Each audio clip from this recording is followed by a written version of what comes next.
அண்ணனோட பிரியாணிக்கு என் நாக்கே அடிமன்னு சந்தானா சார் சொல்கிற மாதிரி இன்றைக்கி நம்ம வீட்டில் சண்டே லஞ்ச் வந்து மட்டன் பிரியாணி தான். சும்மா சூப்பராக டக்கராக சிம்பிளாக எப்படி செய்கிறதுன்னு பார்க்கலாம். ஃபஸ்ட்டு மட்டனை வேக வச்சுக்கலாம். 3 பச்சை மிளகாய், 1 தக்காளி, 1 வெங்காயம், இஞ்சி பூண்டு பேஸ்ட்டு, தேவையான அளவு தண்ணி, கொஞ்சமாக உப்பு சேர்த்து 4 விசில் விட்டுக்கலாம். பிரியாணி பாத்திரத்தை அடுப்பில் வச்சுட்டு எண்ணெய் ஊற்றிட்டு ஒரு 2 ஸ்பூன் நெய் சேர்த்துக்கலாம். அதுக்கப்புறம் பட்டை, கிராம்பு, பிரிஞ்சி இலை, அதுக்கப்புறம் 2 ஏலக்காய் சேர்த்துருக்கேன்.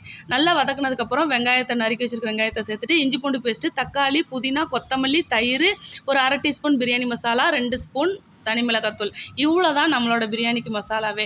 அதுக்கப்புறம் வேக வச்சுருக்க மட்டனை சேர்த்துட்டு நான் வந்து 1 டம்ளருக்கு 3 டம்ளர் அளவு பிரியாணிக்கு தண்ணி வச்சுருக்கேன். அந்தளவு தண்ணி சேர்த்துட்டு உப்பு செக் பண்ணிவிட்டு கழுவி வச்சுருக்க சீரக சம்பா அரிசியை சேர்த்து மூடி போட்டு 10 நிமிஷம் தம் போட்டு இறக்குனா மட்டன் பிரியாணி சூப்பராக ரெடி ஆயிடுச்சு. பிரியாணி செய்கிறத மட்டும் பார்த்தா போதுமா? அப்படியே ஒரு சப்ஸ்கிரைப் பண்ணி விட்ருங்களேன். உங்கள் ஃப்ரெண்ட்ஸ்க்கெலாம் முடிஞ்சால் ஷேர் பண்ணி விடுங்க. பிடிச்சிருந்தா லைக் பண்ணுங்கள். தேங்க்யூ.